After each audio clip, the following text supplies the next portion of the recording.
Let's dig into the second book of the Bible, which is Exodus. So in this visual Bible study session, we're going to go over the main purpose of Exodus so you can see how it fits in the biblical narrative. So Exodus means departure and exit. And Exodus is the second book of the Bible. It comes right after Genesis, and it's in the first 5 books of the Bible, which is classified as the Torah or the Pentateuch. When you begin to study Exodus, you have to understand that this is a continuation of Genesis, but it's 430 years after the end of Genesis.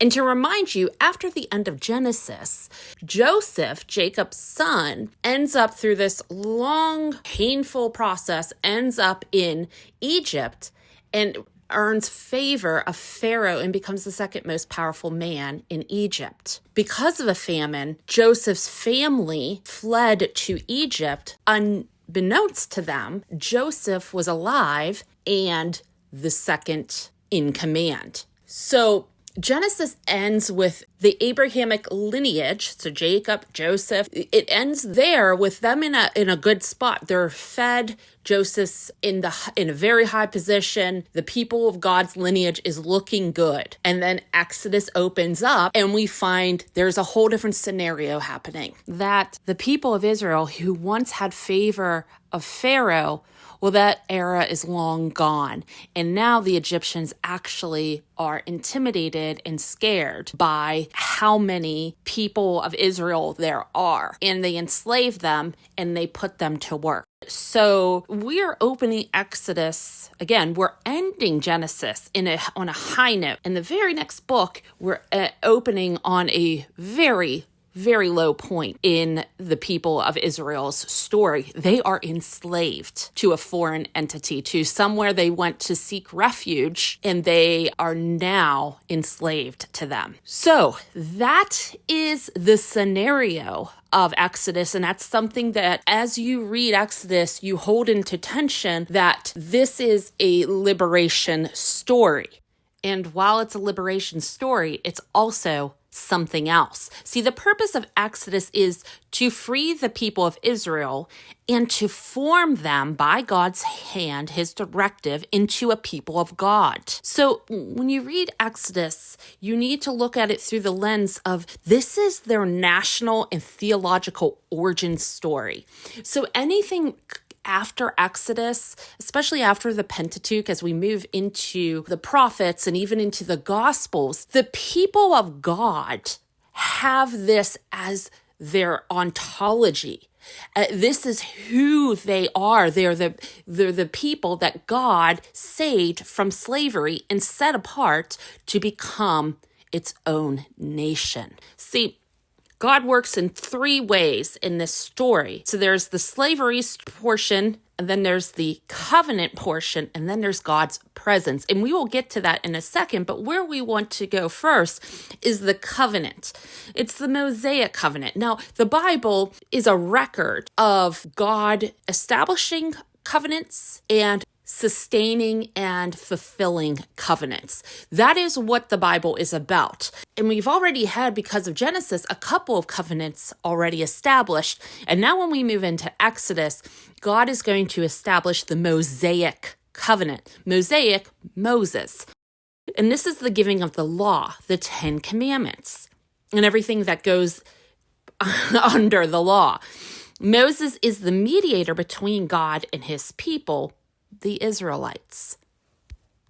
Now, I think the best way to understand Exodus on the outline, it's the easiest way to remember the story arc. And if you haven't seen my detailed storyline video, it's linked in this it's in this playlist, and you can watch that and learn about all the important events in Exodus that sets up the overall teaching notes of what I'm doing right now. So the 3-part outline is you just need to know that there's 3 different movements. Israel is in 3 different places. Israel in Egypt, so It's from slavery to fleeing, which is chapters 1 through 12. Then Israel in the wilderness, which is 12 to 18, which is them escaping the Egyptians in God's provisional care. And number 3 is Israel at Mount Sinai. And what happens here in 19 to 40 is the covenant is established, law and God's presence ends the 40th chapter of Exodus. His glory fills the tabernacle. So if you want to remember Exodus, if you want to remember kind of the framework, it's Israel in Egypt, Israel in the wilderness, Israel at Sinai. Pretty simple, and it'll help you navigate and help you think about where you are as you read the story. Now, Exodus teaches Israel the whole purpose of the Exodus, the whole purpose of all this journey, this adventure, this freedom from slavery, is to teach Israel who God is. It's to teach them who they are, and it's to help them live as God's people after deliverance from slavery. So we often focus on God freed them from slavery, but with God, and I could really go into this because of the garden in Genesis 3, there always is something that's going to have to be replaced. So their government before was the Egyptians. They were enslaved to them, and it led to suffering, pain, and oppression. And God, staying true to his covenant through the Abrahamic covenant, and he will form people from Abraham's lineage. God hears their pleas in the beginning of Exodus, and he's going to show them, inform them, and actually pull out all the Egyptian idolatry and the things that they have learned over the 430 years and establish his people. That is what Exodus is about. And let's go into more detail about that. So Exodus's intention is to reveal God's identity. See, God is not just a rescuer. He is holy, sovereign, faithful to covenant, and guides and provides for his people. And Exodus is filled with God's provision and how God is guiding his people.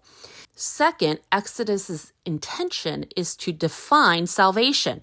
See, redemption is not only escape from slavery, but belonging to God, yoking to God, and being reordered around him, having your identity formed in and through him. Number 3 is to establish the covenant life. See, the law is not a random rules. It's not God just being mean. It's God setting apart his people.